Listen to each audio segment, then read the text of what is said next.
अभी कल की बात मैं आपको बताऊं, बनारस में एक निकाह पढ़ाना था। हमारे एक दोस्त की बहन की भाई की शादी थी। निकाह सुन्नत के मुताबिक होता है, बल्कि वो भी सुन्नत के मुताबिक नहीं होता है। निकाह पढ़ाने के लिए हम मौलवी साहब को बुलाते हैं और मौलवी साहब बेचारे आते हैं और बाकायदा लड़का के पास निकाह कबूल कराने के पहले लड़की के पास जाते हैं और लड़की से कबूल करवाते हैं। हमारे बनारस में भी ये रिवाज है। मैं तो कई बार तकरीरों में बोल चुका हूं कि भाई लड़की के पास काजी साहब मौलवी साहब को जाकर के कबूल करवाने की कोई जरूरत नहीं है।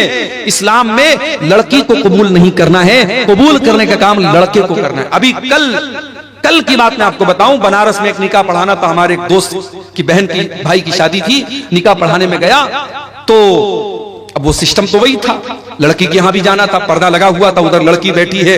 अब फला बिनते फला आपका निकाह फला के साथ हो रहा है, क्या आपको कबूल है? लड़की अंदर से रो रही है, बेचारी तड़प रही है। उसकी माँ समझा रही है, चची लोग समझा रही, बेटा बोल दे बोल दे बोल दे। बड़ी देर के बाद लड़की बोलती हाँ कबूल है। अच्छा भाई, निकाह नामा में लेकर के गया था मैंने, उसमें बता दिया भाई लड़की की यहाँ साइन करा लो, सिग्नेचर करा लो। अब निकाह नामा जब अंदर से आया बाहर तो देखा इतनी बड़ी सी पेन उसके साथ, खूबसूरत सी पेन, उस पर जो है नग वगैरह जड़े हुए हैं और मोर का पंख लगा हुआ है और उस पर इंग्लिश में कुछ लिखा हुआ है। मैंने देखा तो लिखा तो कबूल है, उस पेन के ऊपर लिखा हुआ है कबूल है। तो आजकल ये ड्रामेबाजी चल रही है। दुल्हन के लिए बाकायदा ऐसा दुपट्टा आ रहा है, दुपट्टे पर लिखा रहता फलाने की दुल्हन, अब्दुल्ला की दुल्हन, अब्दुर्रहमान की दुल्हन। यानी जब तक वो बेचारी दुपट्टा नहीं पहनेगी लोग नहीं समझेंगे कि किसकी दुल्हन है, किसी और की दुल्हन समझ लेंगे उसको। अजीब व गरीब तमाशे हो रहे हैं। भी बाबा लोग आते हैं, कोई 10 साल से अपना हाथ ऐसे उठाए हुए है और उसी को बहुत बड़ी इबादत समझ रहा है। कोई नंगा होकर के मादर जात बरहना है, नंगा है, बदन पर एक कपड़ा नहीं, शर्मगाह नजर आ रही है। औरत आती है, उस नंगे बाबा के आगे सजदा करती है, उसकी शर्मगाह को छू करके आशीर्वाद लेती है और मीडिया वाले उसको कवरेज दे रहे हैं। मेरे प्यारे साथियों, इस मंजर को देख करके इंसानियत भी शर्मा जाए, इंसान भी शर्मा जाए कि ये क्या हो रहा है। शर्मगाह की इबादत हो रही है और इंसान नंगा घूम रहा है और उसको दीन समझा जा रहा है, उसको सवाब समझा जा रहा है। या अय्युहल्लज़ीना आमनु दुखुलू फिस्सिल्मी काफ़ा, ऐ ईमान वालो तुम इस्लाम के अंदर पूरे के पूरे दाखिल हो जाओ।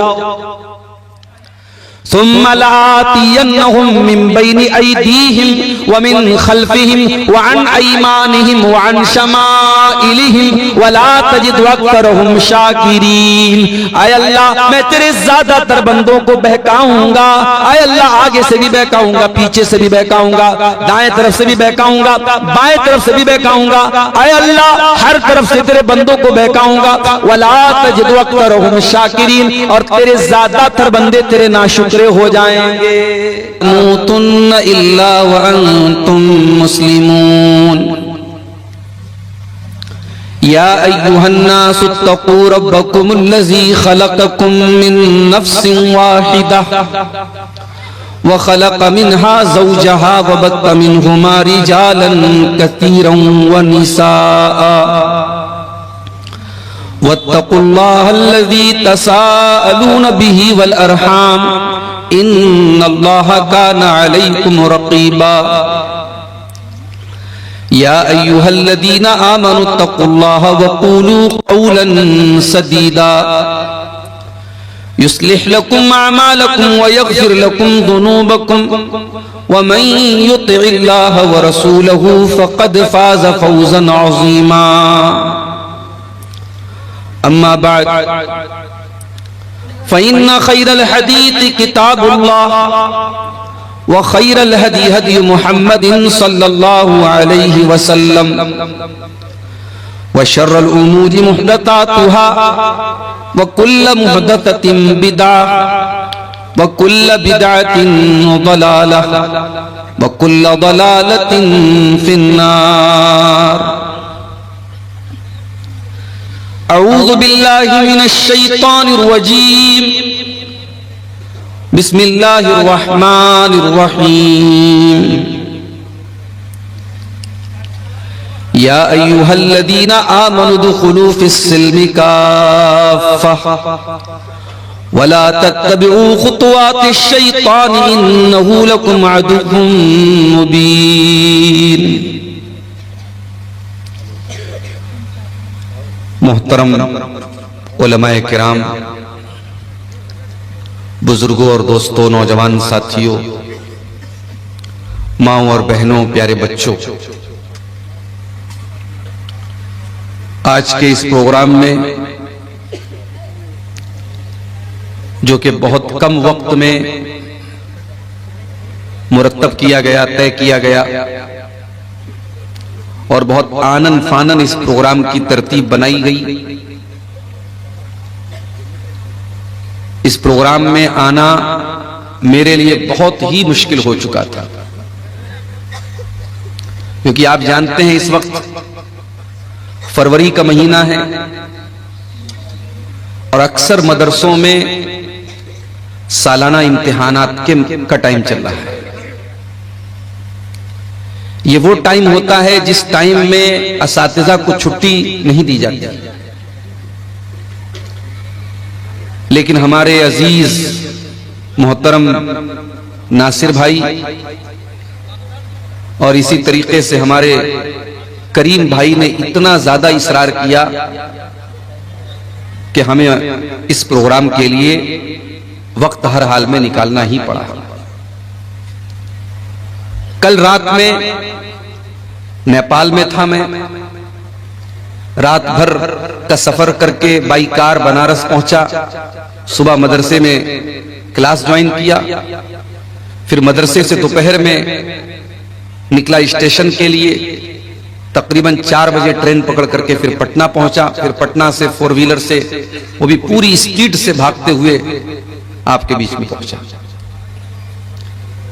ये सफर जो होते हैं बड़े रिस्की सफर होते हैं।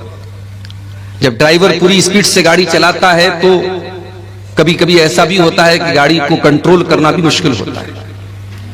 कई बार ऐसा हुआ कि जब हम सफर में जा रहे हैं, रास्ते में बहुत सारे हादसे भी हमारे सामने दिखते हैं, एक्सीडेंट हो रहे हैं, हादसे हो रहे हैं, लेकिन हम ये समझते हैं कि शायद चूंकि ये सफर हमारा अल्लाह के दीन की तबलीग के लिए हो रहा है, इस सफर में पहुंचने के बाद रात के तकरीबन 2 बज रहे हैं, मुझे आपके सामने कुरान पढ़ना है, हदीसें पढ़नी है, अल्लाह और उसके रसूल की बातें पेश करनी है। मैं ये समझता हूं वल्लाहु आलम कि ये कुरान और हदीस की बरकत है कि अल्लाह हिफाजत भी करता है, अल्लाह ताकत भी देता है, वरना हमारे बस की बात नहीं है। मेरे साथ हमारे दोस्त लोग बोलते हैं कि हम लोग 1 दिन का सफर करते हैं, हालत खराब हो जाती है, या 24-24 घंटे हो जाते हैं पीठ बिस्तर पे लगाए हुए। लेकिन अल्लाह तबारक व तआला से यही दुआ भी करते हैं कि जब तक जिसमें जान है, ताकत है, अल्लाह ताला कुछ काम अगर ले रहा है तो अल्लाह ताला इसको कबूल भी फरमा ले, और लोगों के दिलों में जो मोहब्बत है, अकीदत है, अल्लाह ताला इसको भी बरकरार रखे और आखिरत में इसको नजात का जरिया बना दे। बस हमारी यही दुआ है, आमीन। मेरे भाइयों, मुझसे पहले आपने मुख्तलिफ उलमा की तकरीरों को सुना। अभी मुझसे ठीक पहले झारखंड की सरजमीन के नौजवान आलिम दीन शेख नूरुद्दीन साहिल साहब, गालिबन मैंने पूरी तकरीर नहीं सुनी, आखिर का थोड़ा सा हिस्सा मैंने सुना, गालिबन वो सहाबे किराम की अजमत पर आपके सामने खिताब कर रहे थे। उनके पहले झारखंड ही की सरजमीन से आए हुए शेख अबुल कलाम सलफी हफिज़हुल्लाह ने कयामत के ताल्लुक से बहुत सारी बातें आपके सामने रखी। आज मैं आपके सामने जो बात रखना चाहता हूं वो ये समझ लीजिए कि बस कुरान की एक आयत मैंने पढ़ी है, उसी आयत को थोड़ा सा एक्सप्लेन कर देना है, समझा देना है। अगर वो बात हमारी समझ में आ गई तो समझिए कि हमारी तकरीर कामयाब हो गई। तो आइए पहले कुरान करीम की उस आयत का तर्जमा और मतलब देखते हैं जो अभी मैंने आपके सामने खुतबे मसनूना के बाद पढ़ी। यह आयत सूरतुल बकरा की है, कुरान के दूसरे पारे की आयत। या अय्युहल्लज़ीना आमनू उदखुलू फिस्सिल्मि काफ़ा, ऐ ईमान वालो दाखिल हो जाओ, प्रवेश करो, एंट्री करो फिस्सिल्मि, इस्लाम के अंदर। या अय्युहल्लज़ीना आमनु दुखुलू फिस्सिल्मी काफ़ा, ऐ ईमान वालो तुम इस्लाम के अंदर पूरे के पूरे दाखिल हो जाओ। आप किसी मकान के अंदर दाखिल होते हैं, ऐसा तो नहीं होता कि आपका हाथ मकान के अंदर है और बाकी जिस्म बाहर है, ऐसा तो नहीं होता। आप ऐसा भी नहीं करते, किसी मकान के अंदर किसी बिल्डिंग के अंदर आप दाखिल होते हैं, पैर बिल्डिंग के अंदर है और बाकी बॉडी बाहर है। आप जब भी किसी मकान में प्रवेश करते हैं, किसी घर में दाखिल होते हैं, तो पूरे के पूरे दाखिल होते हैं।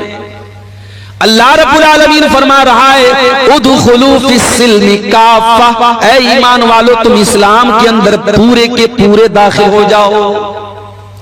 गोया इस्लाम भी एक बिल्डिंग की तरह है, इस्लाम भी एक घर की तरह है, और इस घर में तुम्हें आधा अधूरा नहीं दाखिल होना है, इस घर में तुम पूरे के पूरे दाखिल हो जाओ। वला तत्तबिऊ खुतुवातिश शैतान, और ऐ ईमान वालो तुम शैतान के तरीके पर न चलना, शैतान के नक्शे कदम पर न चलना। इन्नहु लकुम अदुव्वुम मुबीन, शैतान तुम्हारा सबसे बड़ा दुश्मन है, खुला हुआ दुश्मन है। वो छुप करके दुश्मनी नहीं कर रहा है, खुल करके दुश्मनी कर रहा है। भाई एक दुश्मन हमारा वो होता है, दुश्मन है लेकिन हमको मालूम नहीं, उससे बचना थोड़ा मुश्किल होता है। शैतान कोई ऐसा दुश्मन नहीं जो छुपा हुआ है, शैतान पहले दिन से हमारा दुश्मन है। हमारे बाप आदम को इसी ने जन्नत से निकलवाया, हमारी माँ हव्वा को इसी ने जन्नत से निकलवाया। हमारे माँ बाप आदम और हव्वा को जिस पेड़ के करीब जाने से अल्लाह ने मना किया था, उस पेड़ को चखने पर इसने मजबूर तो नहीं कह सकते, यानी ऐसा उनको लालच दिलाया, ऐसा बहकाया कि उन्होंने उस पेड़ को खा लिया, उसके फल को खा लिया। जन्नत के अंदर उनके कपड़े बदन से उतर गए, दोनों बरहना हो गए, नंगे हो गए, जन्नत के पत्तों से अपनी शर्मगाहों को ढांपने लगे। शैतान हमारे बाप आदम से लेकर के हमारी माँ हव्वा से लेकर के कयामत तक आने वाले हर इंसान का दुश्मन है, हर उस इंसान का दुश्मन है जो अल्लाह के रास्ते पर चलने वाला है, जो दीन के रास्ते पर चलने वाला है। शैतान का काम ही है हमको बहकाना। शैतान तो वादा करके आया अल्लाह ताला से, शैतान खामोश नहीं बैठा है, शैतान वादा करके आया है। सुम्मा लातियन्नहुम मिन बैनि अयदीहिम व मिन खल्फिहिम व अन अयमानिहिम व अन शमाइलिहिम व ला तजिदु अक्सरहुम शाकिरीन। आय अल्लाह मैं तेरे ज्यादातर बंदों को बहकाऊंगा, आय अल्लाह आगे से भी बहकाऊंगा, पीछे से भी बहकाऊंगा, दाएं तरफ से भी बहकाऊंगा, बाएं तरफ से भी बहकाऊंगा। आय अल्लाह हर तरफ से तेरे बंदों को बहकाऊंगा। व ला तजिदु अक्सरहुम शाकिरीन, और तेरे ज्यादातर बंदे तेरे नाशुक्र हो जाएंगे। नाशुक्रे हैं कि नहीं? बड़े बड़े पढ़े लिखे लोग हैं, काबिल लोग हैं, वेल एजुकेटेड है, वेल क्वालिफाइड हैं, सूरज के आगे हाथ जोड़ रहे हैं, चांद की इबादत कर रहे हैं, पेड़ की इबादत कर रहे हैं, नदी के आगे हाथ जोड़ रहे हैं, सांड को देख करके, गाय को देख करके उसके आगे हाथ जोड़ रहे हैं, गाय का पेशाब पी रहे हैं, गाय का गोबर खा रहे हैं। आपके गुवाहाटी के अंदर औरत की शर्मगाह की मूर्त बनी, उसकी इबादत हो रही है, शर्मगाह की पूजा, शर्मगाह की इबादत हो रही है। इससे बढ़ करके अल्लाह ताला की नाशुक्री क्या होगी? पैदा करने वाला अल्लाह, जिंदगी देने वाला अल्लाह, ऑक्सीजन चलाने वाला, ऑक्सीजन देने वाला अल्लाह, रोजी रोटी का मालिक अल्लाह, और अल्लाह की धरती पर रह करके अल्लाह की ऑक्सीजन में सांसें लेकर के इंसान शर्मगाह की इबादत कर रहा है। इससे बढ़ के नाशुक्री क्या होगी? अभी हमारे उत्तर प्रदेश में 12 साल पर हमारे गैर मुस्लिम भाइयों का एक त्योहार आता है, महाकुंभ के नाम से। अभी वो चल रहा है, बड़ी भीड़ है, अभी ट्रेनों में, रोड पर सफर करना बड़ा मुश्किल है। इलाहाबाद के अंदर, प्रयागराज के अंदर सारे देश भर से संत साधु आए हुए हैं, मीडिया वाले खूब कवरेज दे रहे हैं। उसमें ऐसे भी साधु लोग आते हैं, ऐसे भी बाबा लोग आते हैं। कोई 10 साल से अपना हाथ ऐसे उठाए हुए है और उसी को बहुत बड़ी इबादत समझ रहा है। कोई नंगा हो करके मादर जात बरहना है, नंगा है, बदन पर एक कपड़ा नहीं, शर्मगाह नजर आ रही है। औरत आती है, उस नंगे बाबा के आगे सजदा करती है, उसकी शर्मगाह को छू करके आशीर्वाद लेती है और मीडिया वाले उसको कवरेज दे रहे हैं। मेरे प्यारे साथियों, इस मंजर को देख करके इंसानियत भी शर्मा जाए, इंसान भी शर्मा जाए कि ये क्या हो रहा है। शर्मगाह की इबादत हो रही है और इंसान नंगा घूम रहा है और उसको दीन समझा जा रहा है, उसको सवाब समझा जा रहा है। ये सारे मनाजिर देखने के बाद क्या हमारे और आपके दिल में ये जज्बा पैदा नहीं होता कि अल्लाह तेरा बहुत बड़ा करम और एहसान है कि तूने हमें मुसलमान बनाया है। हमारी औकात नहीं थी, हमारी हैसियत नहीं थी कि हम अपनी सूझबूझ से इस दिन को कबूल करते। बड़े बड़े दानिश्वर, बड़े बड़े पढ़े लिखे बुद्धिजीवी लोग इसी मुल्क में रहते हैं, इस्लाम कबूल नहीं कर रहे हैं, तौहीद कबूल नहीं कर रहे हैं। आय अल्लाह, हम इस बात की गारंटी कैसे ले सकते थे? ये तो तेरा करम है, तूने हमें मुसलमान बनाया है। कभी गौर करना मेरे प्यारे साथ, हमारे अंदर कोई सुरखाब का पर लगा हुआ? अल्लाह ने कौन सी ऐसी खास बात हमारे अंदर देखी हमको मुसलमान बना दिया? ये बस उसका करम है, उसकी कृपा है, उसकी रहमत है, वरना हम किस लायक है मेरे प्यारे साथ। इसीलिए जन्नती जब जन्नत में जाएंगे तो क्या कहेंगे? वक़ालुल हम्दुलिल्लाहिल्लज़ी हदाना लिहाज़ा वमा कुन्ना लिनहतदिय लौला अन हदानल्लाह। आय अल्लाह, तेरा करम और तेरा शुक्र है, तूने हमको हिदायत की नेमत से नवाजा, इस्लाम की नेमत से नवाजा। आय अल्लाह, अगर तू हमको हिदायत न देता तो हमें ये हिदायत नहीं मिल सकती थी, हम इस हिदायत को नहीं पा सकते थे। आय अल्लाह, तेरा करम है कि तूने हमको हिदायत से नवाजा। ये अल्लाह का बहुत बड़ा एहसान है मेरे प्यारे साथी। इसीलिए पांचों टाइम की नमाज में हम बार बार अल्लाह ताला से क्या दुआ करते हैं? इहदिनस सिरातल मुस्तकीम। आय अल्लाह, तू सिरात मुस्तकीम पर हमको चलाना, अपने सीधे रास्ते पर चलाना, इस्लाम के ऊपर चलाना। सिरातल लज़ीना अनअमता अलैहिम। आय अल्लाह, उनके रास्ते पर चलाना जिनके ऊपर तेरा करम हुआ, तेरा इनाम हुआ। आय अल्लाह, नबियों के रास्ते पर चलाना। आय अल्लाह, सिद्दीकीन के रास्ते पर चलाना। आय अल्लाह, शुहदा के रास्ते पर चलाना। आय अल्लाह, सालिहीन के रास्ते पर चलाना। गैरिल मग़दूबि अलैहिम वलद्दाल्लीन।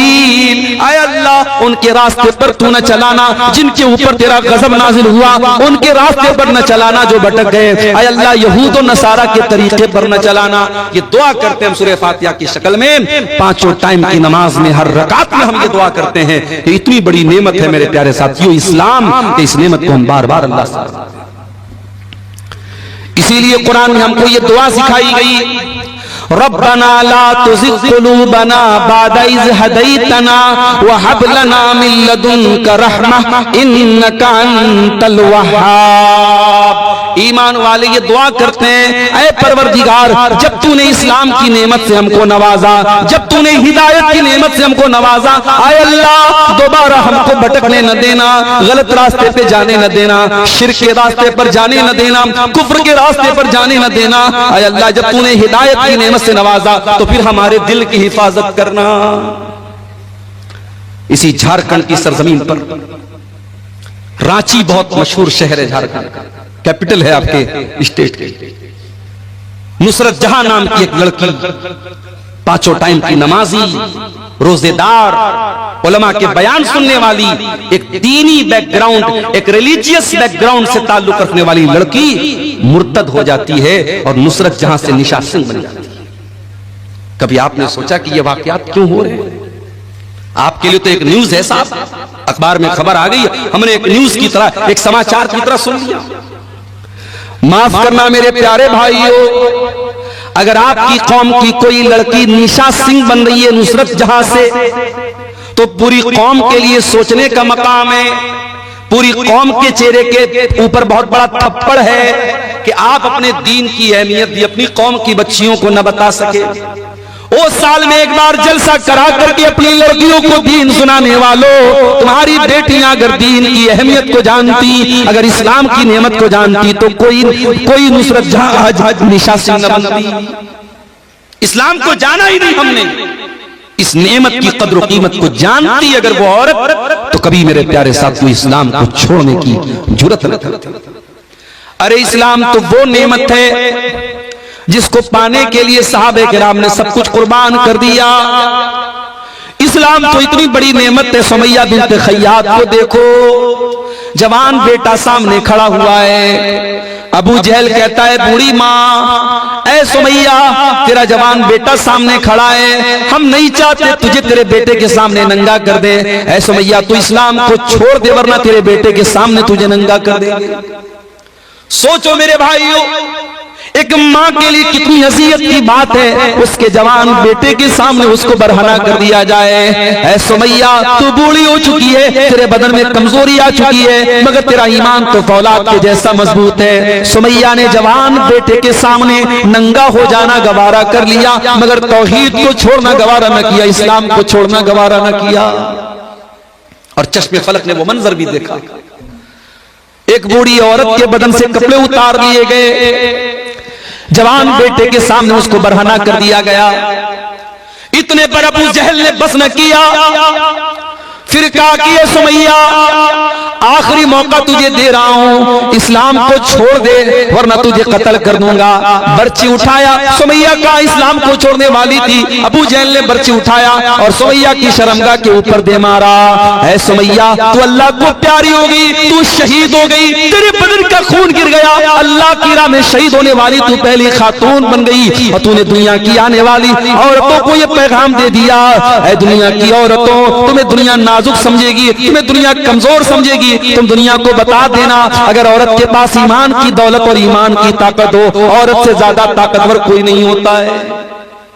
ईमान की दौलत अगर औरत के पास है, औरत से ताकतवर कोई नहीं होता है। मेरे साथ सुमैया से पूछो ईमान किसको बोलते हैं? ईमान की अजमत पूछना है, कोई बिलाल हबशी से पूछ ले। हाँ मेरे नौजवान साथियों, बिलाल तुम्हारी तरह स्मार्ट और हैंडसम तो नहीं था, बिलाल कोई तुम्हारी तरह घुंघराले बाल वाला तो नहीं था, बिलाल कोई तुम्हारी तरह गोरा चट्टा तो नहीं था, खूबसूरत तो नहीं था, हैंडसम तो नहीं था। बिलाल तो हबशा का एक गुलाम था, काला कलूटा था, उसकी पूरी बॉडी काली थी, मगर उस काले सीने में जो दिल था, बिलाल के सीने में जो दिल था, वो दिल अल्लाह ताला की मोहब्बत से भरा हुआ था।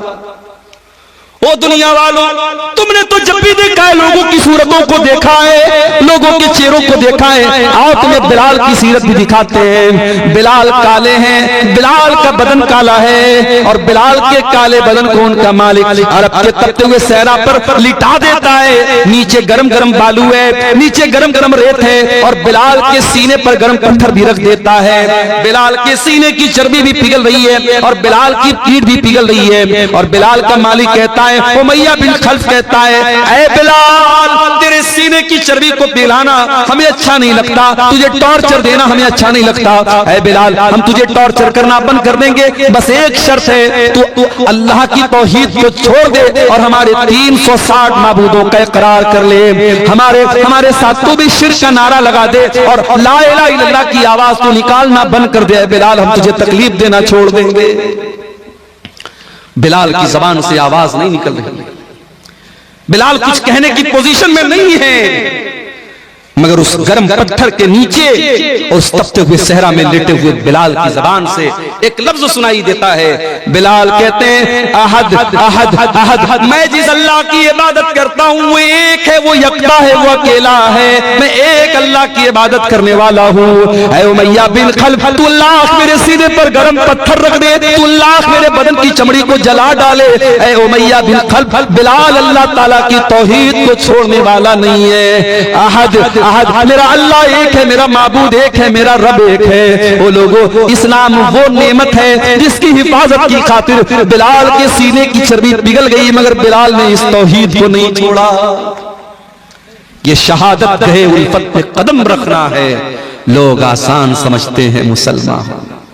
हमने तो ये समझा मुसलमान के घर में पैदा हो गए, अब्बा ने अब्दुल्ला नाम रख दिया, अब्दुर्रहमान नाम रख दिया, लड़के थे तो खतना करा दिया, बड़े हुए टोपी लगाने लगे, लुंगी पहनने लगे, बड़े का गोश्त खाने लगे। हमने तो इन चीजों को मुसलमानों की पहचान बना डाली। ओ लोगों, इस्लाम इतना आसान तो नहीं है। ये तो शहादत गए उल्फत में कदम रखना है। लोग आसान समझते हैं मुसलमान होना, लोग आसान समझते हैं मुसलमान होना। इस्लाम ये फूलों की सेज नहीं है मेरे प्यारे साथियों, ये कांटों भरा रास्ता है। इस्लाम पर चलते हुए कदम कदम पर ऐसे मौके आएंगे जब आपको अपनी ख्वाहिशात का गला घोटना पड़ेगा, अपनी इच्छाओं को मारना पड़ेगा, अपनी डिजायर्स को खत्म करना पड़ेगा, तब जाकर के आप अल्लाह ताला की जन्नत को पा सकते हैं। इस्लाम में पूरे के पूरे दाखिल, इस्लाम में अधूरे दाखिल मत होना। इस्लाम वो दीन है जो अल्लाह ताला का इकलौता पसंदीदा दीन है। इस्लाम के आने के बाद अब कोई और दीन अल्लाह ताला क्या स्वीकार्य नहीं होगा, एक्सेप्टेबल नहीं होगा, कबूल नहीं किया जाएगा। अल्लाह कुरान में कहता है इन्नद्दीन इंदल्लाहिल इस्लाम, अल्लाह ताला के यहाँ अगर कोई दीन कबूल होगा तो इस्लाम होगा।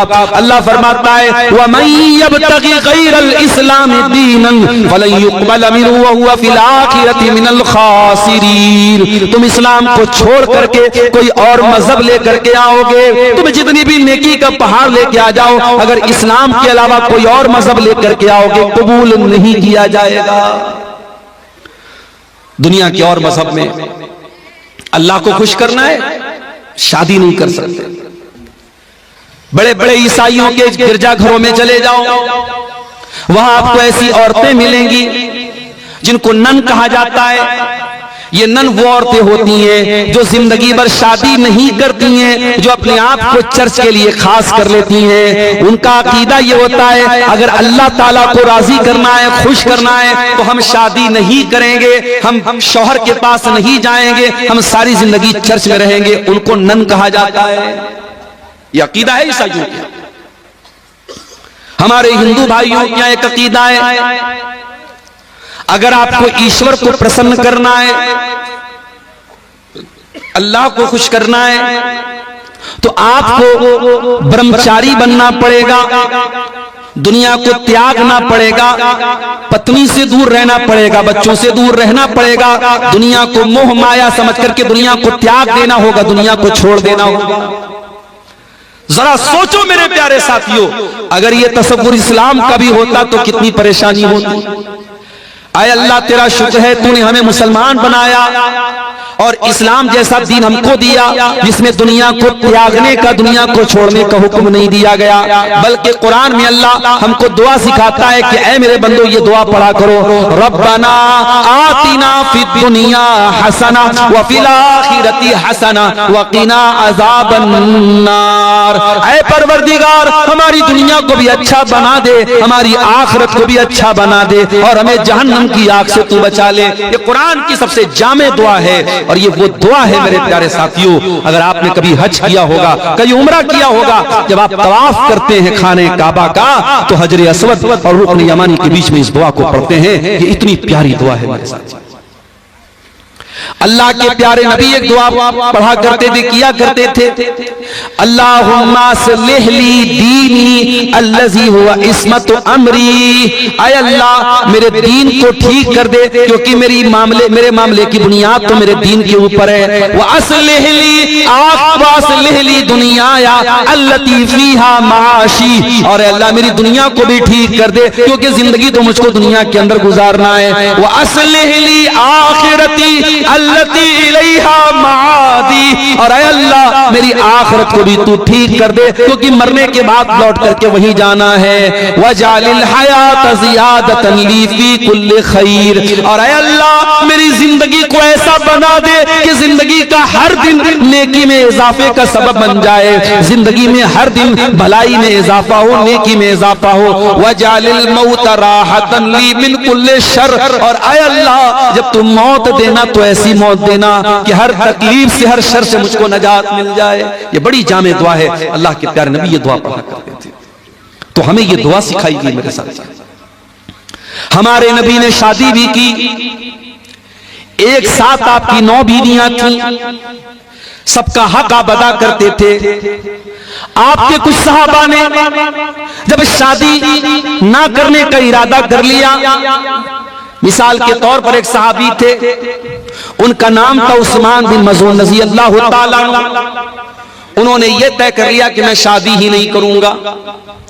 यहां तक कि उन्होंने ये तय कर लिया कि वो अपने टेस्टिकल्स को निकलवा देंगे, अपने खुशियतैन को निकलवा देंगे, यानी मर्द रहने के काबिल ही नहीं रहेंगे, मर्दानगी खत्म कर देंगे, शादी के काबिल ही नहीं बचेंगे। यहां तक उन्होंने इरादा कर लिया। भाई उस जमाने में नसबंदी नहीं होती थी, मेडिकल साइंस का जमाना नहीं था। तो जैसे हम जानवरों को देखते हैं कि जानवरों को खस्सी कर दिया जाता है ताकि फिर जानवर पैदावार बढ़ाने के काबिल न बचे, तो हजरत उस्मान बिन मज़ून ने खस्सी करने का अपने आप को इरादा कर लिया कि मैं इस लायक ही न बचूं कि मैं शादी कर सकूं।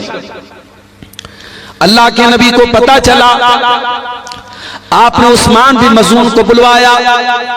और मैं यहां पर यह वजाहत कर दूं कि ये वो उस्मान नहीं है जो अल्लाह के नबी के दामाद थे, वो दूसरे उस्मान है।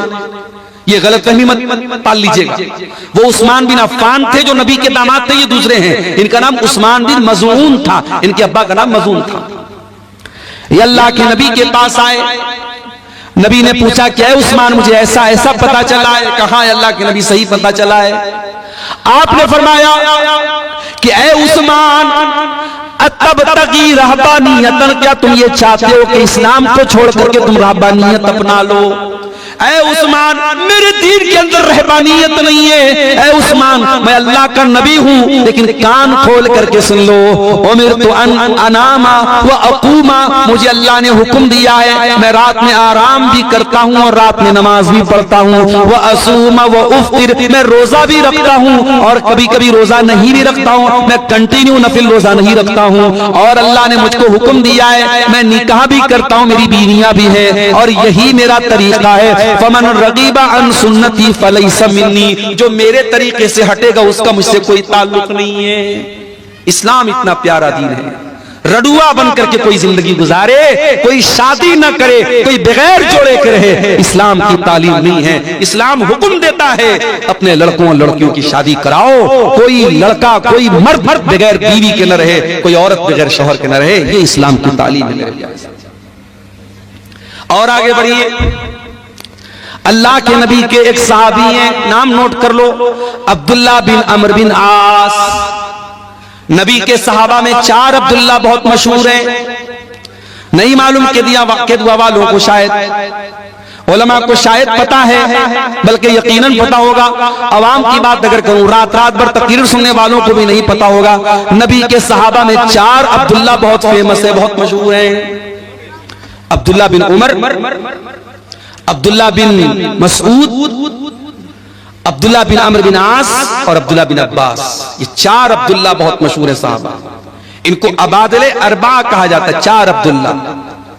इसमें से एक सहाबी अब्दुल्ला बिन अमर बिन आस हैं, वो भी सहाबी, उनके अब्बा भी सहाबी, बाप भी सहाबी, बेटा भी सहाबी। हजरत अब्दुल्ला बिन अमर बिन आस बहुत बड़े सहाबी हैं, बहुत नेक इंसान है, रात रात भर नमाज पढ़ने वाले इंसान है, दिन में कंटिन्यू नफिल रोजा रखने वाले इंसान है। उनकी शादी हो गई। शादी के कुछ दिनों के बाद जब बहू को ससुर ने देखा कि बहू न बालों में कंघी कर रही है, न चेहरे पर पानी फेर रही है, चेहरा भी अजीब सा बना हुआ है, बाल भी बिखरे पड़े हैं, तो ससुर ने बहू से पूछा कि क्या बात है, ऐसी तूने हालत क्यों बना के रखी है? भाई ससुर को तो पता नहीं करना है ना। अच्छा, ससुर आ गया तो बहू क्या करती है, जल्दी से अपने चेहरे पर घूंघट डाल देती। ससुर आ गया और देवर आ गया तो तब कभी नहीं घूंघट डालती। देवर से पर्दा नहीं है, जेठ से पर्दा नहीं, ससुर से पर्दा है। ये अजीब गरीब सिस्टम हमारे यहाँ है। जबकि ससुर तो गैर महरम नहीं है, महरम है वो। ससुर बाप के दर्जे में, अगर ससुर के सामने घूंघट नहीं भी डालेगी, अगर सीने पर दुपट्टा है तो भी चलेगा, लेकिन देवर से तो पर्दा करना है। देवर से पर्दा नहीं करेगी, ससुर से करेगी। तो यहां बहू को देखा ससुर ने कि बहू का चेहरा बड़ा उतरा हुआ है। कहा है मेरी बच्ची क्या बात है, नई नवेली दुल्हन तो बड़ा सच संवर करके रहती है, क्या बात है, तेरे बाल क्यों बिखरे पड़े हैं, तेरा चेहरा क्यों बिखरा पड़ा है, क्या बात है? कहा है अब्बा जान, आपका बेटा तो रात में नमाज पढ़ता है, दिन में रोजा रखता है, आपके बेटे को बीवी से कोई मतलब ही नहीं है। हजरत अमर बिन आस समझ गए क्या मसला है। डायरेक्ट बेटे को बोलना मुनासिब नहीं समझा। अल्लाह के रसूल सल्लल्लाहु अलैहि वसल्लम के पास आए, अल्लाह के नबी मेरे बेटे की नई नई शादी हुई है और ये हाल है, बीवी का हक अदा नहीं कर रहा है, बीवी के पास भी नहीं जाता है, रात रात भर नमाज पढ़ता है, दिन में रोजा रखता है। आपने बुलाया हजरत अब्दुल्ला को, आए अब्दुल्ला अलम उखबर अन्नका तक़ूमुल लैल व तसूमुन नहार, आए अब्दुल्ला मुझे पता चला है तुम रात रात भर नमाज पढ़ते हो, क्या सही खबर है? हाँ अल्लाह के नबी सही बात है। आए अब्दुल्ला मुझे पता चला है तुम दिन में कंटिन्यू रोजा रखते हो, क्या सही खबर है? हाँ अल्लाह के नबी सही खबर है। आए अब्दुल्ला कल तक अकेले थे, आज शादी हो चुकी है, बीवी तुम्हारे घर आ चुकी है। अरे अब्दुल्ला कान खोल करके सुन लो, देखो मुझे देखो, मैं नमाज भी पढ़ता हूँ और रात में आराम भी करता हूँ, मैं रोजा भी रखता हूँ और कभी कभी रोजा नहीं भी रखता हूँ, मैं कंटिन्यू नफिल रोजा नहीं रखता हूँ और मैंने निकाह भी किया है। अरे अब्दुल्ला इन्ना लिअयनिका अलैका हक्का व इन्ना लिज़ौजिका अलैका हक्का व इन्ना लिरब्बिका अलैका हक्का। अरे अब्दुल्ला तेरे शरीर का भी तेरे ऊपर हक है, तेरी बीवी का भी तेरे ऊपर हक है, तेरे रब का भी तेरे ऊपर हक है। अरे अब्दुल्ला अल्लाह का हक भी अदा करो, बीवी का हक भी अदा करो, मेहमान का हक भी अदा करो और अपने शरीर का भी हक अदा करो, सबका हक दो, सबको सबका हक दो। ये है इस्लाम की खूबसूरती और ये है इस्लाम की तालीम। मेरे प्यारे साथियों, वो प्यारा दीन हमें और आपको मिला है, मगर हमने क्या किया? हमने इस इस्लाम को बहुत लिमिटेड बना दिया। मस्जिद के अंदर आए, अल्लाहु अकबर, हाथ कहां बांधा? सीने पर बांधा। क्यों बांधा? अब्दुल गफ्फार साहब नमाज में हाथ कहां बांधना है? अब्दुल गफ्फार साहब ने हदीस पढ़ के सुनाई, अल्लाह के नबी सीने पर हाथ बांधते थे, आपने बराबर सीने पर हाथ बांधा। रुकू में गए, मौलवी साहब जब रुकू में जाएंगे तो पीठ कैसी होगी? मौलवी ने हदीस पढ़ के सुनाई, जब रुकू में जाए तो पीठ बिल्कुल बराबर होनी चाहिए, सर के लेवल के बराबर होनी चाहिए, न ऊंची होनी चाहिए न नीची होनी चाहिए। रुकू से उठा, समी अल्लाहु लिमन हमीदा रब्बना वलकल हम्दु हम्दन कसीरन तय्यबन मुबारकन फी। सजदे में गया। मौलवी साहब सजदा करते वक्त कौन कौन सी चीजें जमीन पर होनी चाहिए? मौलवी साहब ने हदीस पढ़ के सुनाई, अल्लाह के प्यारे नबी फरमाते हैं, उमिरतु अन अस्जुदा अला सबती आज़ुम, मुझे हुक्म दिया गया है कि सजदे के अंदर 7 हड्डियां जमीन पर होनी चाहिए। दोनों हाथ जमीन पर होना चाहिए, दोनों पैर का घुटना जमीन पर होना चाहिए, दोनों पैर का पंजा, पैर की जो हथेली है वो जमीन पर होनी चाहिए, और इसी तरीके से माथा और नाक, माथा और नाक दोनों एक में है। ये 7 चीजें सजदे में होनी चाहिए। नमाज में आप मुकम्मल हदीस को फॉलो करें। एक एक मसला पूछ रहे हैं मौलवी साहब। मस्जिद के बाहर निकले, दुकान पर गए, कस्टमर आया, हाजी साहब ये माल, ये कपड़ा, ये सामान कितने का देंगे? हाजी साहब कहते अल्लाह की कसम मुझे 100 का पड़ा है, तू 110 दे दे। वही हाजी साहब जो मस्जिद में नमाज का तरीका मौलवी साहब से हदीस की रोशनी में पूछ रहे थे, जब मार्केट में आए, जब बिजनेस करने आए, जब कारोबार करने आए तो झूठी कसम खा करके अपने माल की गलत कीमत बता दी।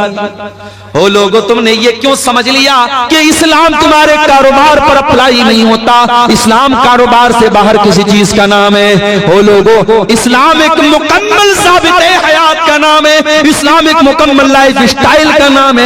इस्लाम अगर आपको नमाज पढ़ने का तरीका बताता है तो इस्लाम आपको कारोबार करने का तरीका भी बताता है। जब आप बिजनेस करेंगे, कारोबार करें, अल्लाह के नबी ने फरमाया कि वहां झूठ नहीं बोलना है, वहां धोखाधड़ी नहीं करना है, वहां किसी हराम माल का बिजनेस नहीं करना है। कारोबार करने का भी आपको तरीका बताया गया। यहां तक कि जब आप पेशाब करने जाते हैं, लेट्रिन करने जाते हैं, इस्तिंजा कैसे करना है उसका भी तरीका बताया गया। घोड़े और कुत्ते की तरह खड़े होकर के पैट की जिप खोल करके कहीं पर भी पेशाब कर लेना और शर्मगाह को न धुलना, इस्तिंजा न करना, माफ करना, ये मुसलमान का तरीका नहीं है, ये जानवरों का तरीका है, मुसलमान का तरीका नहीं है। हजरत सलमान फारसी रजी अल्लाह ताला अन्हु के पास एक मर्तबा यहूदी आए और यहूदियों ने आकर के मजाक उड़ाते हुए कहा कि ऐ सलमान फारसी, तुम्हारे नबी ने तो तुम्हें सब कुछ सिखाया है, तो ये भी सिखाया होगा पेशाब कैसे किया जाए, पखाना कैसे किया जाए। कहा कि हाँ है यहूदियों, हमारे नबी ने पेशाब और पाखाना करने का तरीका भी हमको बताया है।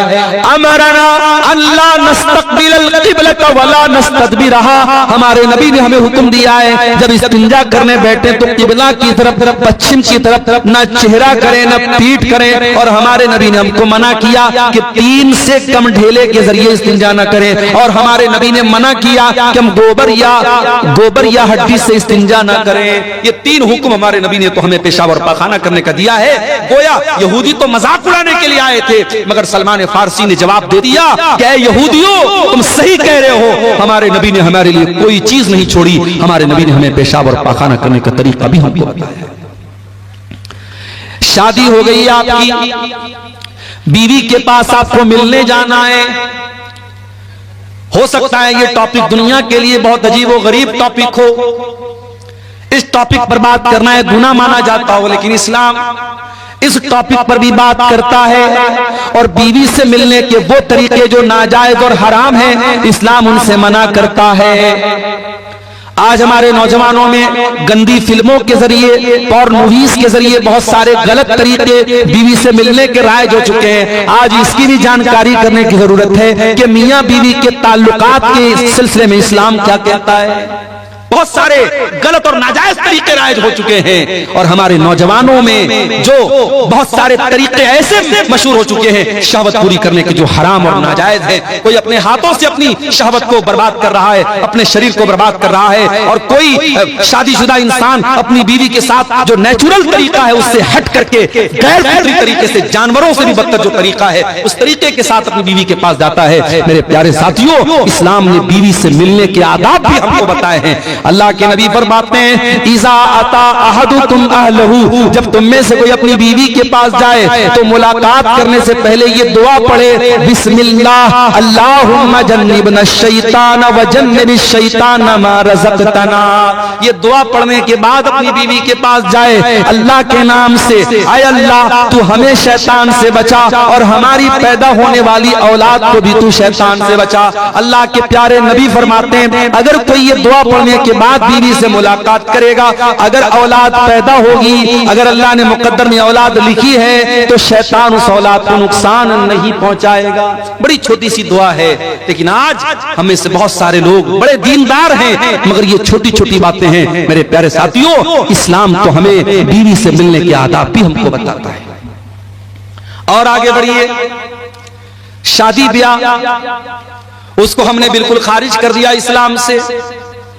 चाहे आपके इस इलाके की अंसारी बिरादरी हो, चाहे हमारे बनारस के अंसारी समाज के लोग हों, चाहे आपके कटिहार के शेरशाबादी समाज के लोग हों, मुसलमानों में शादी में बहुत सारी फजूल किस्म की रस्म रिवाज आ गई। कहीं जहेज धड़ल्ले से चल रहा है, बाकायदा डिमांड हो रही है। हमारे पहचान के एक साहब हैं, वो बिहार, बेतिया एक जगह है बिहार में, बेतिया के रहने वाले हैं, कई बेटियां हैं उनकी, सरकारी टीचर हैं। तो एक मर्तबा उनकी किसी बेटी का रिश्ता लगा, तो मैंने पूछा कि मास्टर साहब आपकी बेटी का जो रिश्ता लगा है लड़का क्या करता है? तो कहा कि लड़का राजगीर का काम करता है, जो मकान वगैरह बनता है, मिस्त्री का काम करता है। तो जाहिर है मिस्त्री का काम करता है तो एक लेबर क्लास का ही काम है, कोई बहुत हाई फाई काम तो नहीं है। तो उन्होंने कहा, रोते हुए कहा, बड़े दर्द के साथ कहा कि मौलाना साहब राजगीर का काम करता है वो लड़का, लेकिन 5 लाख रुपए की डिमांड किया है उसने जहेज में। क्या कहेंगे आप? जितना क्वालिफाइड दामाद है उसी के हिसाब से डिमांड हो रही है, और जहेज मांगने वाला भी पक्का मुसलमान और जहेज देने वाला भी पक्का मुसलमान। मेरे प्यारे साथियों, नबी के दौर में हजारों शादियां हुई, नबी ने 11-11 शादियां की, नबी ने 4 बेटियों की शादी की, सहाबा किराम ने निकाह किया। न वहां बारात था, न वहां जहेज था, न वहां मंगनी की रस्म थी, न वहां हल्दी की रस्म थी। बड़े सिंपल तरीके से निकाह हो जाता था। हमारे यहाँ आज शादी ब्याह में पूरा का पूरा सिस्टम ही गड़बड़ है। बस एक काम सुन्नत के मुताबिक होता है, बल्कि वो भी सुन्नत के मुताबिक नहीं होता है। निकाह पढ़ाने के लिए हम मौलवी साहब को बुलाते हैं और मौलवी साहब बेचारे आते हैं और बाकायदा लड़का के पास निकाह कबूल कराने के पहले लड़की के पास जाते हैं और लड़की से कबूल करवाते हैं। हमारे बनारस में भी ये रिवाज है। मैं तो कई बार तकरीरों में बोल चुका हूं कि भाई लड़की के पास काजी साहब मौलवी साहब को जाकर के कबूल करवाने की कोई जरूरत नहीं है। इस्लाम में लड़की को कबूल नहीं करना है, कबूल करने का काम लड़के को करना है। अभी कल की बात मैं आपको बताऊं, बनारस में एक निकाह पढ़ाना था। हमारे एक दोस्त की बहन की भाई की शादी थी, निकाह पढ़ाने में गया तो अब वो सिस्टम तो वही था, लड़की के यहां भी जाना था, पर्दा लगा हुआ था, उधर लड़की बैठी है। अब फला बिनते फला आपका निकाह फला के साथ हो रहा है, क्या आपको कबूल है? लड़की अंदर से रो रही है, बेचारी तड़प रही है। उसकी माँ समझा रही है, चची लोग समझा रही, बेटा बोल दे बोल दे बोल दे। बड़ी देर के बाद लड़की बोलती हाँ कबूल है। अच्छा भाई, निकाह नामा में लेकर के गया था मैंने, उसमें बता दिया भाई लड़की के यहाँ साइन करा लो, सिग्नेचर करा लो। अब निकाह नामा जब अंदर से आया बाहर तो देखा इतनी बड़ी सी पेन उसके साथ, खूबसूरत सी पेन, उस पर जो है नग वगैरह जड़े हुए हैं और मोर का पंख लगा हुआ है और उस पर इंग्लिश में कुछ लिखा हुआ है। मैंने देखा तो लिखा तो कबूल है, उस पेन के ऊपर लिखा हुआ है कबूल है।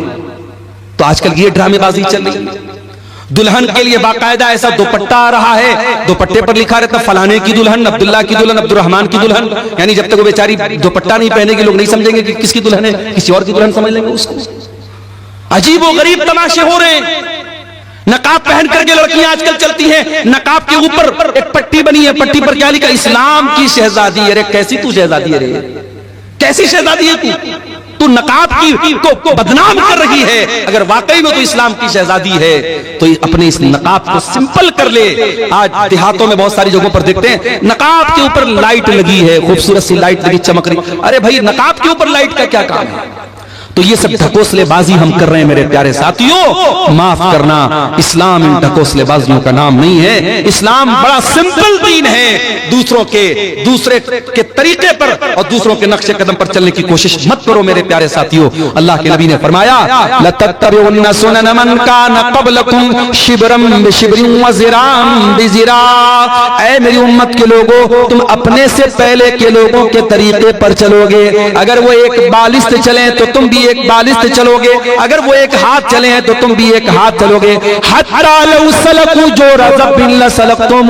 अगर तुमसे पहले के लोग किसी जानवर के बिल में चले जाएंगे तो तुम भी बिल में चले जाओगे। अंधी तकलीद दूसरों की करने की वजह से आज हमारी कौम मेरे प्यारे साथियों बर्बाद हुई। और आगे बढ़िए, इस्लाम में पूरे के पूरे दाखिल हो जाओ। हाजी साहब मस्जिद में गए, मौलवी साहब से नमाज का तरीका तो पूछ लिया। मस्जिद के बाहर आए, अपने सगे भाई की जमीन को हथिया करके बैठ गए, अपने पड़ोसी की जमीन पर नाजायज कब्जा करके बैठ गए। ओ हाजी साहब, ये जमीन आपके साथ तो नहीं जाएगी दुनिया से। ओ मेरे भाई, जिस दिन तुम मर जाओगे ये सारी जमीन तो दूसरों की हो जाएगी, ये सारा माल तो दूसरों का हो जाएगा, सब ठाट पड़ा रह जाएगा जब लाद चलेगा बंजारा। कब्र की 2 गज जमीन के अंदर सबको जाना है, सब छोड़ के जाना है। ये जमीनें यही रह जाएंगी, ये जायदादें यही रह जाएंगी, ये खेत खलियान यही रह जाएगा, ये तिजोरियां यही रह जाएंगी, ये बैंक बैलेंस दूसरों के नाम हो जाएगा। मेरे प्यारे साथियों, जब आप कब्र के अंदर जाएंगे, जितने भी नेक हों, जितने भी नमाजी हों, जितने भी दीनदार हों, ये कब्र आपको दबोचेगी, ये कब्र आपको पकड़ेगी, ये कब्र आपको के ऊपर तंग हो जाएगी। नबी के सहाबी थे साद बिन मुआज रजी अल्लाह तआला अन्हु, इंतकाल हो गया। नबी के इतने बड़े सहाबी हैं, इंतकाल हो गया कि अल्लाह के नबी ने उनके इंतकाल के मौके पर फरमाया इhtazal मौत li साद बिन मुआज। आज साद इब्न मुआज का इंतकाल हुआ है। आज इनके इंतकाल पर अल्लाह का अर्श भी हिलने लगा है। इनके जनाजे में 70,000 फरिश्ते जमीन पर उतरे थे।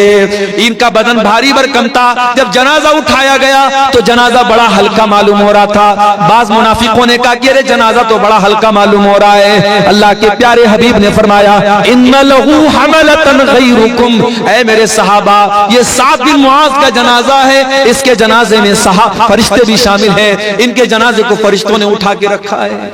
इतने बड़े सहाबी थे साद बिन मुआज रजी अल्लाह ताला। साद बिन मुआज को कब्र में उतारा जाने लगा। साहबे किराम भी साइड में खड़े हैं, अल्लाह के प्यारे नबी भी कब्र के पास खड़े हैं। जब जनाजे को कब्र में उतारा जाने लगा, अचानक अल्लाह के नबी के चेहरे की रंगत बदल गई। अल्लाह के नबी के चेहरे पर डर तारी हो गया, आपके चेहरे पर खौफ तारी हो गया और आपने 3 मरतबा फरमाया सुबहान अल्लाह सुबहान अल्लाह सुबहान अल्लाह, अल्लाहु अकबर अल्लाहु अकबर अल्लाहु अकबर। आपने 3 मरतबा तकबीर पढ़ी, 3 मरतबा तस्बीह पढ़ी। साहबा ने भी तस्बीह पढ़ी, साहबा ने भी तकबीर पढ़ी। साहबा ने कहा अल्लाह के नबी क्या बात है, आप क्यों घबराए से लग रहे हैं, क्यों आप 3 मरतबा तस्बीह पढ़ रहे हैं, क्यों आप 3 मरतबा तकबीर पढ़ रहे हैं। आपने फरमाया ऐ मेरे सहाबा तज़ायक़ा साहिबिकुम अल कब्र, तुम्हारे इस साथी की कब्र इनके ऊपर तंग हो गई, इनकी कब्र ने इनको दबोचा था, इनकी कब्र ने इनको पकड़ा था और जितनी देर इनकी कब्र ने इनको पकड़ा था, ऐ मेरे सहाबा मैं भी डर गया और मैंने अल्लाह की तस्बीह पढ़ी, अल्लाह की तकबीर पढ़ी। ऐ मेरे सहाबा इन्ना लिल कब्रि ज़ग़ततन लौ नजा मिनहु अहदुन लनजा साद बिन मुआज, अगर कब्र के दबोचने से कोई बच जाता तो साद बिन मुआज बच जाते। हो लोगो, जब नबी का सहाबी नहीं बचा, हमारी और आपकी क्या हैसियत है। ओ नमाजियों, ओ तहज्जुद पढ़ने वालों, ओ रोजा रखने वालों, ओ कुरान पढ़ने वालों, ये कब्र तो तुमको भी पकड़ेगी, ये कब्र तो तुमको भी दबोचेगी। ओ लोगो, उस कब्र की जिंदगी के बारे में कभी सोचो, कभी उसकी तैयारी करो। ये नाजायज की जायदादें, ये नाजायज जमीनें, ये नाजायज दौलत दूसरे लेके चले जाएंगे, दूसरे मौज मस्ती करेंगे और तुम कब्र में उसकी सजा झेलोगे। ये कोई फायदे का सौदा नहीं, ये घाटे का सौदा है मेरे साथ। हराम कमाई ला करके दूसरों की जिंदगी बना रहे हो और अपनी आखिरत बर्बाद कर रहे हो। भाई भाई की जमीन पर कब्जा कर रहा है, पड़ोसी पड़ोसी की जमीन पर कब्जा कर रहा है। अल्लाह के नबी फरमाते हैं ओ लोगों कान खोल करके सुन लो, मैं एक इंसान हूं, मेरा फैसला गलत भी हो सकता है। हो सकता है कि 2 लोग जमीन का फैसला मेरे पास कराने के लिए आए और एक इंसान बड़ी चिकनी चुपड़ी बात करने वाला हो और उसकी बात के फेवर में मैं फैसला कर दूं और दूसरे के खिलाफ कर दूं, जिसका हक था उसको न मिले दूसरे को दे दूं, ऐसा हो सकता है। मैं इंसान हूं, मुझसे गलती हो सकती है। ऐ मेरे सहाबा, अगर कभी ऐसा हो जाए और जमीन जिसकी नहीं थी मैंने जमीन उसके हक में दे दी, तो कान खोल करके सुन लो, इन्नमा अक़तउ लहू क़िताअतम मिनन नार, मैं जमीन का टुकड़ा नहीं दे रहा हूं, मैं जहन्नम की आग का टुकड़ा दे रहा हूं। ओ जमीनों में बेईमानी करने वालों, ओ जायदादों में दूसरों का हक मारने वालों, अल्लाह के वास्ते तौबा कर लो। ये जमीनें तुम्हारे साथ कब्र में नहीं जाएंगी, ये जायदादें तुम्हारे साथ कब्र में नहीं जाएंगी, ये बड़े घाटे का सौदा है। कल कयामत के दिन अल्लाह के पास जाओगे, जिसकी जमीन को हड़पा था, जिसकी जायदाद पर नाजायज कब्जा किया था, जिसके खेत पर नाजायज कब्जा किया था, जिसकी जमीन पर नाजायज कब्जा किया था, वो आकर के कहेगा आय अल्लाह ये मेरा पड़ोसी है, ये मेरा भाई है, ये मेरा रिश्तेदार है, आय अल्लाह इसने मेरी जमीन को नाजायज तरीके से हड़प लिया था। अल्लाह वहां ये नहीं कहेगा अय बंदे तू जमीन के बदले जमीन दे दे, तू पैसे के बदले पैसा दे दे, दुनिया में पैसे के बदले पैसा दे सकते हो, जमीन के बदले जमीन दे सकते हो। अल्लाह की करेंसी चेंज हो जाएगी। सऊदी अरब में इंडिया का पैसा नहीं चलता, पाकिस्तान में इंडिया का पैसा नहीं चलता, बांग्लादेश में टका चलता, इंडिया का पैसा नहीं चलता, रियाल सऊदी अरब में रियाल चलता, इंडिया का पैसा नहीं चलता। ओ लोगों, कयामत के दिन की करेंसी क्या होगी? वहां दुनिया का पैसा नहीं चलेगा, वहां दुनिया की जमीन नहीं चलेगी। वहां अगर किसी का हक मारा है तो आपको अपनी नेकी देना पड़ेगा, आपको अपनी नमाज देना पड़ेगा, आपको अपना रोजा देना पड़ेगा, आपको अपना सदका खैरात देना पड़ेगा, आपको अपनी ज़कात देनी पड़ेगी। और जब सारी नेकी खत्म हो जाएगी और फिर भी कोई लाइन में खड़ा है अय अल्लाह इसने मेरा भी हक मारा है, मेरी जमीन पर भी कब्जा किया है, मेरे साथ भी ज्यादती की है, अल्लाह के नबी फरमाते हैं कि फिर सामने वाले के गुनाह इसके ऊपर लादे जाएंगे और जो इंसान दुनिया से बहुत सारी नेकी लेकर के आया था वही इंसान गुनाहों से लदा हुआ जहन्नम की आग में फेंक दिया जाएगा। इसलिए मेरे प्यारे साथियों, मैं फिर से वही आयत पढ़ रहा हूं सूरह बकरा की, या अय्युहल्लज़ीना आमनू उदखुलू फिस्सिल्मि काफ़ा, ऐ ईमान वालो इस्लाम में पूरे के पूरे दाखिल हो जाओ, अपने कारोबार में भी मुसलमान बनो, अपनी जमीन जायदाद के मामले में भी मुसलमान बनो, हुकूकुल्लाह के मामले में भी मुसलमान बनो, हुकूकुल इबाद के मामले में भी मुसलमान बनो। अगर बाप हो एक अच्छे बाप बनो, बेटे हो एक अच्छे बेटे, शौहर हो एक अच्छे शौहर हो, सारे गांव के लिए बहुत अच्छे हो, बीवी से कभी प्यार से बात नहीं करते। अरे तू कैसा नबी का मानने वाला है, तेरे नबी अपनी बीवियों के नखरे उठाया करते थे, बीवियों के साथ हंसी मजाक किया करते थे। अल्लाह के प्यारे नबी फरमाते हैं खैरुकुम li अहलिही व अना खैरुकुम li अहली। ओ लोगों, तुम में सबसे बेहतरीन इंसान वो है जो अपनी बीवी के लिए अच्छा है, और मैं अपनी बीवी के लिए सबसे अच्छा हूँ। प्यारे नबी अपनी बीवियों के लिए सबसे अच्छे थे। ओ लोगों, अच्छे शौहर बनो, अच्छे बाप बनो। आज तो हमारा हाल क्या है, हमारे बच्चों को तो मोबाइल पालता है। 3 साल का बच्चा है, खाना नहीं खाता, माँ ने यूट्यूब दे दिया। 5 साल का बच्चा है, बच्चा परेशान कर रहा था, माँ ने मोबाइल दे दिया। आपका बच्चा तो मोबाइल से पल रहा है, यूट्यूब से पल रहा है। वो लोगों, अपने बच्चों को टाइम दो। एक मर्तबा ट्रेन में मैं सफर कर रहा था, एक गैर मुस्लिम लड़का लड़की आपस में बात कर रहे थे। मुझे नहीं मालूम कि भाई बहन थे या मियाँ बीवी थे या कौन थे, मुझे नहीं मालूम, आपस में बात कर रहे थे। ट्रेन की बात बता रहा हूं। तो लड़के ने कहा कि आजकल छोटी छोटी बच्चियां प्यार मोहब्बत के नाम पे क्या क्या कर रही हैं। 8-8 साल की 10-10 साल की लड़कियां, वो भी प्यार मोहब्बत के चक्कर में पड़ी हुई। तो जो लड़की थी ट्रेन के अंदर, उस लड़की ने बड़ी पॉइंट की बात की। उसने कहा कि छोटी छोटी बच्चियां अगर गलत रास्ते पर जा रही हैं तो ये जिम्मेदारी किसकी है कि उनको सही गलत का फर्क बताएं। ये जिम्मेदारी माँ बाप की है, ये जिम्मेदारी गार्जियन की है। तो लड़का बोला कि गार्जियन कितना ध्यान देगा, गार्जियन कितना भी देखेगा। तो लड़की ने कहा कि गार्जियन अपने आप को झोंक दे। आज का दौर वो दौर है। वो गैर मुस्लिम लोग थे, उनकी बातें, मैं ट्रेन में बैठा था। आजकल का तो माहौल ऐसा है, ट्रेन पर भी आप ज्यादा किसी से बात नहीं कर सकती, अपनी अपनी सीट पर आदमी बैठा रहता है। लेकिन वो बातचीत जो हो रही थी, मैं सुना तो मुझे वो बात बड़ी वजनदार लगी। उस लड़की ने कहा कि आज के दौर में अगर अपनी बच्चियों की परवरिश करना है तो अपने आप को कुर्बान करना पड़ेगा, तब आप बच्चियों की परवरिश कर सकते हैं। मेरे प्यारे साथियों, जमाना बड़ा नाजुक है।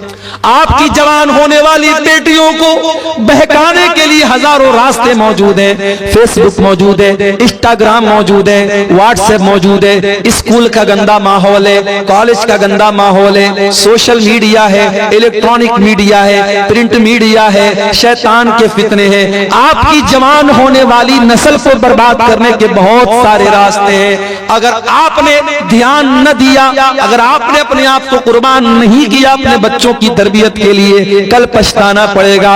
अगर आपने आज ध्यान न दिया, कल बहुत सारी नुसरत जहां ऐसी सामने आ जाएंगी जो निशा सिंह बन जाएगी। आपकी मुसलमान लड़कियां बड़ी तेजी के साथ मुर्तद हो रही हैं। मैं झारखंड में गांव गांव जाके कह रहा हूं, मैं बिहार के गांव गांव जाके कह रहा हूं, वो लोगों अपनी औरतों को दीन पहुंचा दो। साल में एक बार जलसा कराने से काम नहीं चलेगा। बार बार सुनाओ, बार बार बताओ, किताबों का मुताला करवाओ, पढ़ाओ लिखाओ। अपने गांव में लड़कियों का इदारा अगर है तो उस इदारे की कदर करो। अपनी बच्चियों को इदारों में पढ़ाओ, अपनी औरतों को सही पर्दा कराओ, अपनी मस्जिदों में औरतों का इंतजाम कराओ, और जुमा के खुतबे में ये सुनिश्चित करो, ये यकीनी बनाओ कि हर जुमा के खुतबे में औरतें भी आपकी मस्जिद पर आए। ये 1 साल का जलसा करा लेने से, जो जलसे में भी क्या होता है, कुछ औरतें बेचारी पिंडाल में बैठी हैं, कुछ औरतें बैठ करके वहां बाहर मार्केट में कुछ खा रही हैं, पी रही, कुछ मटर गश्ती कर रही हैं, कुछ इधर टहल रही हैं, कुछ उधर टहल रही हैं। ये कोई आप मस्जिद से बड़ा बेहतरीन माहौल कहीं नहीं हो सकता। जुमा के खुतबे में आधा घंटा की तकरीर, सारे लोग सुकून से वजू करके सुनते हैं। अगर आपके घर की औरतें जुमा का खुतबा सुनेंगी, मैं बार बार ये बात तकरीरों में कहता हूं, साल में 52 जुमा का खुतबा होता है। अगर आपके घर की औरतें 52 मरतबा जुमा में जाएंगी, इंशाअल्लाह दीन की बहुत सारी मालूमात वो लेकर के जाएंगी। तरबियत के लिए टाइम निकालना पड़ेगा मेरे साथी। इसीलिए अरबी का एक शायर कहता है, लईसल यतीम मन इंतहा अबवाहु मिन हम्मिल हयाती व खल्लफाहु जलीला। अरे यतीम वो नहीं है जिसके माँ बाप दुनिया से चले गए हो। इन्नल यतीम हुवल्लज़ी तल्का लहू उम्मन तखल्लत औ अब मशगूला। अरे यतीम तो वो बच्चा है जिसकी माँ के पास समय नहीं है, जिसके बाप के पास टाइम नहीं है, जो अपने बच्चों की तरबियत के लिए वक्त नहीं निकालता है। इसलिए मेरे अजीजों, अपने बच्चों की तरबियत के लिए वक्त निकालो, इस्लाम में पूरे के पूरे दाखिल हो जाओ, एक अच्छे बाप बनो, एक अच्छे शौहर बनो, एक अच्छे मुरब्बी बनो, ताकि आपकी आने वाली नस्लें दीनदार बने। इस समाज के फितरों से अगर अपनी आने वाली नस्लों को बचाना है, मेरे अजीजों, अपने आप को नेक और दीनदार बनाओ। जब तक हम खुद दीनदार नहीं बनेंगे, अपने बच्चों को दीनदार नहीं बना सकते। बीड़ी पीने वाला बाप अपने बच्चों को बीड़ी से नहीं मना कर सकता, गाली बकने वाला बाप अपने बच्चों को गाली देने से नहीं रोक सकता, बेपर्दा रहने वाली माँ अपनी बेटियों को पर्दा करने की तालीम नहीं दे सकती। अगर अपनी औलाद को सुधारना है तो पहले माँ बाप को खुद सुधरना पड़ेगा, माँ बाप को अपनी इस्लाह करनी पड़ेगी। मेरे अजीजों, आइए हम अल्लाह से दुआ करें, रब्बुल आलमीन हमें कहने सुनने से ज्यादा अमल करने की तौफीक अता फरमाए। रब्बुल आलमीन इस इदारे की तरफ से आज का ये प्रोग्राम हुआ है, और जैसा कि मुझे नासिर भाई वगैरह ने बताया कि बहुत कदीम इदारा है और बहुत अच्छे तरीके से ये इदारा चल रहा था, बीच में कुछ ऐसे हालात आए हैं, इदारे को आपकी तवज्जो और आपके जो है इस पर तवज्जो देने की जरूरत है। हम अल्लाह से दुआ करते हैं, अल्लाह ताला इस इदारे को मजीद तरक्की अता फरमाए। रब्बुल आलमीन हमें अपने बच्चों को सही इस्लामी तरबियत और तालीम देने की तौफीक अता फरमाए। अल्लाह जब तक दुनिया में जिंदा रखे, इस्लाम पर जिंदा रखे, और हम सब का खात्मा ईमान पर हो। आमीन व आखिर दावाना अनिल हम्दुलिल्लाहि रब्बिल आलमीन। वस्सलामु अलैकुम व रहमतुल्लाहि व बरकातहू।